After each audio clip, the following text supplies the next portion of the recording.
नमस्कार साथियों, मैं अरुणवीर सिंह आप सभी का आपके अपने परिवार ITI अड्डा 24/7 के इस YouTube चैनल पर आप सभी मित्रगण का मैं हार्दिक स्वागत व अभिनंदन करता हूं और आशा करता हूं कि आप जहां भी होंगे स्वस्थ होंगे, मस्त होंगे और आगामी परीक्षा की तैयारी कर रहे होंगे। तो भैया, जैसा कि आपको पता है कि Bihar state power holding company limited में वैकेंसीज आपकी आने वाली है और वैकेंसीज का अगर मैं बात करूं तो आप यही कहोगे बार बार और कमेंट सेशन में भी ये आप पूछोगे कि सर कब तक आ रही है, कब तक आ रही है। देखो भैया, जैसा कि जो जानकारी अपडेट जो मिलती है उससे यही पता चलता है कि भैया आपके वैकेंसीज सब कुछ तैयार है।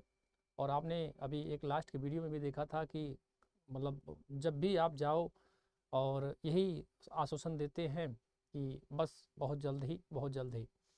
और अभी कुछ दिन पहले कई हमारे विद्यार्थी, कई लोग जाकर धरना प्रदर्शन भी किए थे, तो वहाँ से भी उन्होंने आश्वासन दिया है कि हाँ, हम वैकेंसी रिलीज़ करेंगे, जल्द ही करेंगे। मेरा मानना है कि भाई वैकेंसीज तो सब कुछ तैयार है, सब कुछ सही है, लेकिन कब तक करेंगे, क्योंकि 2018 के बाद अब वैकेंसी आने को मतलब है और कई बच्चे इंतज़ार कर रहे हैं। कई बच्चे तो मेरे पास बार बार यही प्रश्न पूछते हैं कि सर BSPCL की जो वैकेंसी है कब तक आ रही है, कब तक आ रही है, कब तक आ रही है। तो अभी तो फिलहाल हम उसकी चर्चा नहीं करेंगे कि भाई कब तक आ रही है, लेकिन हाँ, थोड़ा सा आपको बता दूं कि भैया सब कुछ तैयार है, कभी भी रिलीज हो सकती है, बस इतना ही आपको बता सकता हूँ। लेकिन उसके रिलीज होने का एक और भी रीज़न हो सकता है साथियों की, रिलीज तो हो जाएगा ठीक है, लेकिन अब आप अपने को देखो कि हम क्या तैयार हैं। क्योंकि जिस हिसाब से वहाँ पे जैसे ही वैकेंसी निकाली जा रही है तुरंत एग्ज़ाम करवा लिया जा रहा है, तो मुश्किल से आपके पास महीने और सवा महीने का टाइमिंग दिया जाएगा और उसमें आपको पूरा 60 नंबर का टेक्निकल और साथ साथ में 40 नंबर का आपको नॉन टेक तैयार हो पाएगा।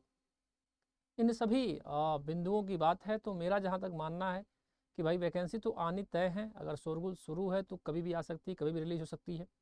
लेकिन हमको अब जानना है साथियों कि इसमें हमको क्या क्या चीज़ें पढ़नी पड़ेगी और क्या क्या चीज़ें हमको जानना होगा जो हमारे एग्ज़ाम के लिए महत्वपूर्ण है। तो जैसा कि आपको पता है कि इस वीडियो में हमने पहले लिखवा दिया था भाई सिलेबस और एग्ज़ाम पैटर्न हम आपको बताएंगे, यानी कि BSPHCL का क्या सिलेबस है, क्या इसका एग्ज़ाम पैटर्न है, कैसे क्वेश्चन पूछा जाएगा, इन सभी बिंदुओं पे हम चर्चा करेंगे। साथ ही साथ में आपको बताएंगे कि भैया आपकी जो क्लासेस हैं वो कैसे देखने को मिलेगी और किस टाइम पे देखने को मिलेगी। तो क्योंकि कई बच्चों का ये भी डिमांड है हमारे पास कि सर जी इसका एक बैच ला दीजिए, ताकि हम अपने प्रिपरेशन को शुरुआत से करना शुरू करना चाहते हैं, क्योंकि हमको कुछ भी पता नहीं है। तो हमने कहा देखो भैया वैकेंसी तो आने दीजिए, लेकिन हाँ, बात तो सही है, क्योंकि भाई देखो कुछ बच्चे तो ऐसे होते हैं कि वो सोचते हैं कि भाई हमारा जब वैकेंसी आएगी तब तक हम प्रिपरेशन को तैयार कर लेंगे, तभी हमारा सिलेक्शन भी होगा। क्योंकि अगर एक महीने की अगर बात आती है ना, तो एक महीने में केवल और केवल अगर बच्चा जो मेहनत किया होगा और रिविज़न मारेगा, तो वही बच्चा ही वैकेंसी में मतलब आ सकता है।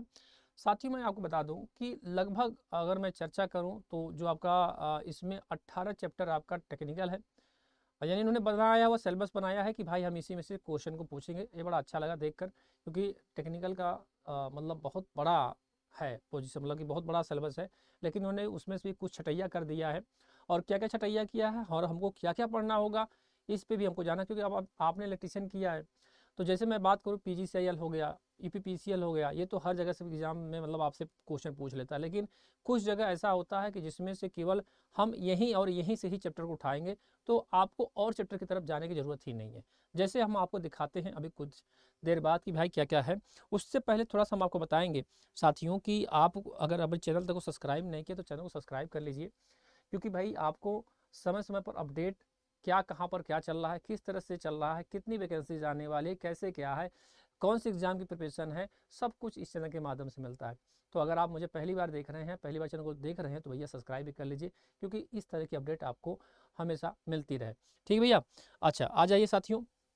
देखो भैया, ये है हमारा मैं बात करूँ क्वालिफिकेशन एलिजिबिलिटी, अगर मैं बात करूँ थोड़ा सा आपको बता देता हूँ कि इसमें क्या क्या आपका क्वालिफिकेशन है।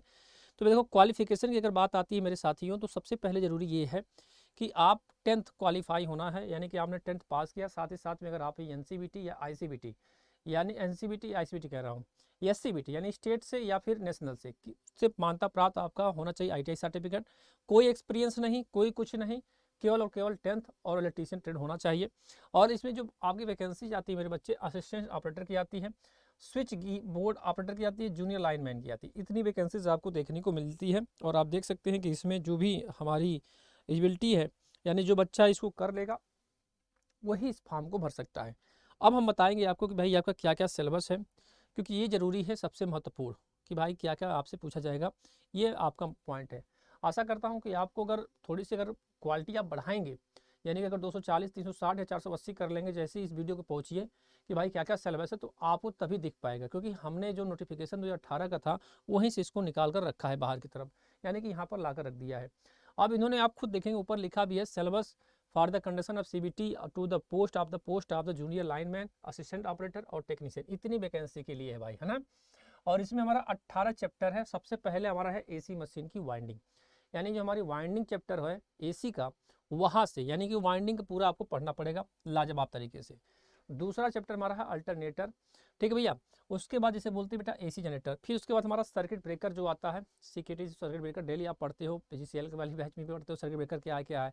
तो सर्किट ब्रेकर जितने प्रकार के हैं उन सभी सर्किट ब्रेकर के बारे में जानकारी आपको लेनी है। इसके अलावा जो डीसी ड्राइव और एसी ड्राइव, यानी डीसी और एसी ड्राइव जो होता है जिसे हम कंट्रोल करते हैं, है ना, जिसे हम कंट्रोल करते हैं, तो भैया उस चीज़ को भी पढ़ना पड़ेगा आपको, ठीक है बेटा। इसके अलावा क्योंकि भाई यहाँ पर हमारा ना स्विच वाला बोर्ड वाला ना, इसीलिए डीसी ड्राइव और एसी ड्राइव दिया। इसके अलावा बेटा मैं बात करूँ तो डीसी मशीन की जो हमारी वाइंडिंग होती है उसको भी पढ़ना होगा। एसी तो पढ़ना पड़ेगा, डीसी मशीन की वाइंडिंग जैसे लैप और वेव जो वाइंडिंग होती है ना, वो सारी चीज़ें आपको यहाँ पर पढ़ने को देखने को मिलेगी।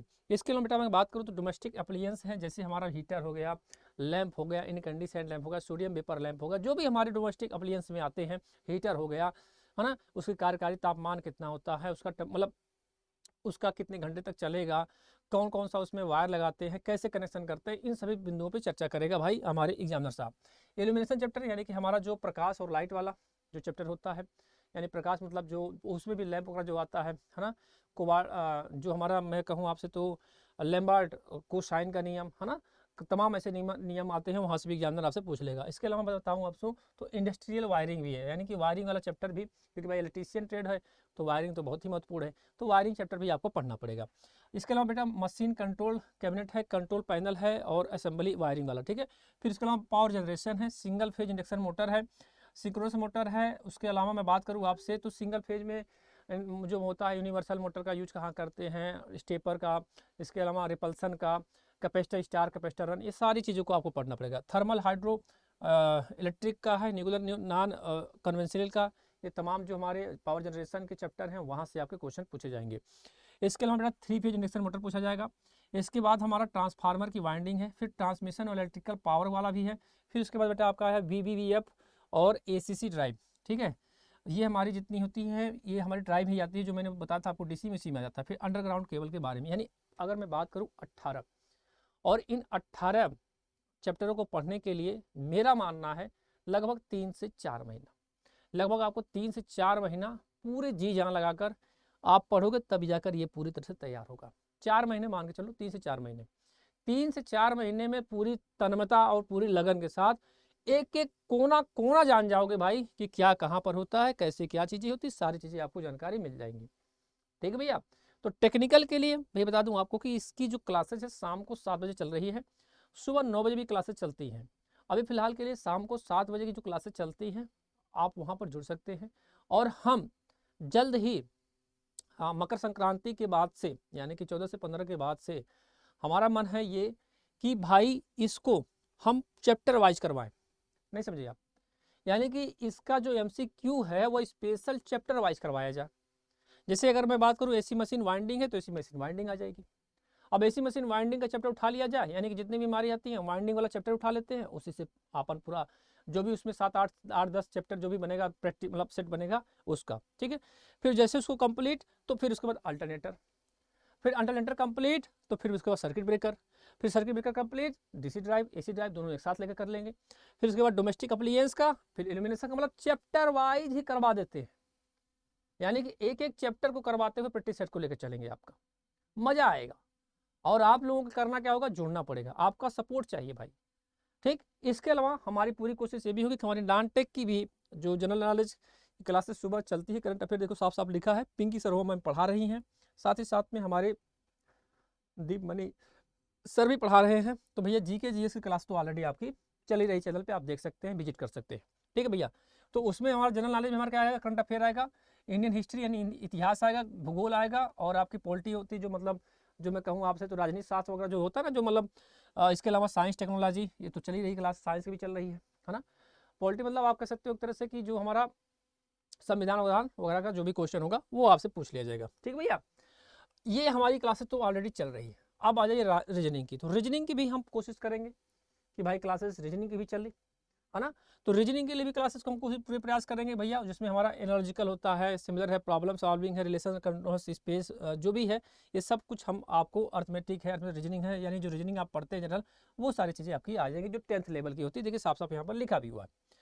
फिर उसके बाद मैं जनरल हिंदी की बात करूँ तो भैया जनरल हिंदी में तो आपको पता है कि भाई विलोम, पर्यायवाची, मुहावरा और शुद्ध, है ना, जो भी हमारा होता है कि मतलब कौन सा शुद्ध है, कौन सा सही है, उपसर्ग, जो भी पढ़ता है, जो भी सारी चीज़ें हैं, ये सारी चीज़ें आ जाएगी। देखिए फिर लिखा, मल्टीवर्स, सब कुछ लिखा हुआ जनरल हिंदी में।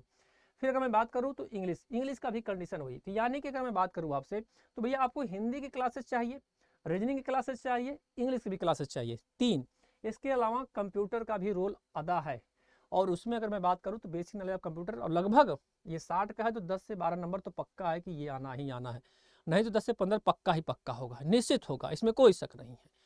तो भैया फंडामेंटल कंप्यूटर्स है, जिसमें CPU, memory, hard disk, input output device, knowledge number, भैया तो अच्छा खासा कंप्यूटर पूछेगा हमको लग रहा है। फिर बेसिक कॉन्सेप्ट कंप्यूटर है, जिसमें आपको computer software, operating system, computer language, सारी चीज़ें आपसे पूछा जाएगा। इसके अलावा MS वर्ड है, MS एक्सेल है, MS पावर पॉइंट है, वेब ब्राउजर यानी कि MS ऑफिस से पूछा जाएगा। बेसिक नॉलेज आप इंटरनेट के बारे में पूछा जाएगा, बेसिक नॉलेज आप कंप्यूटर के बारे में पूछा जाएगा, और बेसिक नॉलेज आप साइबर सिक्योरिटी, जो वायरस वगैरह होता है, मालवेयर, वार्म, और इंटरनेट सिक्योरिटी, नेटवर्क सिक्योरिटी और फायरवॉल। तो भैया इन सभी की क्लासेज आपको हम जल्द ही प्रोवाइड करवाने का पूरा प्रयास करेंगे कि ताकि आपको कंप्यूटर की क्लासेज मिल जाए, हिंदी की क्लासेज मिल जाए, रीजनिंग क्लासेज मिल जाए, है ना। हाँ बिल्कुल मिल जाएगी, लेकिन उससे पहले सबसे महत्वपूर्ण हमारी बात है, ध्यान दीजिएगा, ये हमारा पोर्शन जरूरी है, ये हमारा जो टॉपिक है ये बहुत महत्वपूर्ण है। तो अगर नहीं हो पा रहा है तो भैया इसको और इसको तो हम पढ़ा देंगे आपको, कंप्यूटर और ये दोनों चीज़ तो मैं पढ़ा दूंगा, यानी कंप्यूटर की क्लासेस और आपको ये दोनों मिल जाएंगी। अब आती है बात इजहर की, तो 1 2 3, ठीक है, 1 2 3 4, 1 2 3 4 जो हमारा डाटा है इसको भी आपको देखने को, यानी कि एक तो चली रही है, 3 टीचर हमको ज़रूरत है, कोशिश करेंगे हम भाई कंप्यूटर का भी लाने का पूरा प्रयास करेंगे। ठीक है, तो बस आपको यही बताना था साथियों कि आप अपनी प्रिपरेशन में लग जाइए, वैकेंसी तो आनी होगी, जब आए 1 महीने, 2 महीने, 15 दिन, 20 दिन, क्योंकि भाई सर पर है, कभी भी वो रिलीज हो सकती है। ठीक है भैया, तो आपको पछताना ना हो, क्योंकि आप समझ सकते हैं फिर दोबारा आपको चांस नहीं मिलेगा कि कब तक वैकेंसी आएगी, कब तक नहीं आएगी, है ना। तो भैया अब कुछ बच्चे इस पर नेगेटिविटी भी करेंगे कि सर आपने बिना मतलब ऐसे ही बोल दिया, क्या है मतलब कब तक आ रही है और अपना शुरू कर दिया। अरे भाई शुरू नहीं किया, पढ़ने के लिए कौन सा शुरू, पढ़ाई करो, यूट्यूब पे पढ़ो। हाँ भाई, कुछ बच्चे की डिमांड है कि सर जी क्लासेस हमको दिलवा दीजिए, हमको चाहिए, हमको अभी चाहिए। तो भाई हम क्या कर सकते बताओ, हम आपकी ही बातों को ना सुनेंगे, हम तो अलग से कुछ सुनेंगे नहीं। तो भैया बुरा ना मानना, मेरे कहने का मतलब ये है कि भाई क्लासेस को देखिए, सुबह 9 बजे जुड़िए, शाम को 7 बजे लाइव सेशन से जुड़िएगा। एक बेहतरीन कॉन्सेप्ट आपको लोगों को लाऊंगा, वादा है आपसे कि बहुत कुछ अच्छा सीखने को मिलेगा और आपका साथ भी होगा हमारे साथ। ठीक है भैया, तो बहुत बहुत धन्यवाद आप सभी को, यहीं तक रखते हैं इस वीडियो को, और अपना आप लोग ख्याल रखिए, ध्यान रखिए, सबको राम राम, जय हिंद। और सेशन को हो सकता है जितने भी हमारे BSPHCL के जितने भी हमारे विद्यार्थी हैं वहाँ तक पहुँचा दीजिएगा। बहुत बहुत धन्यवाद, राम राम, जय हिंद।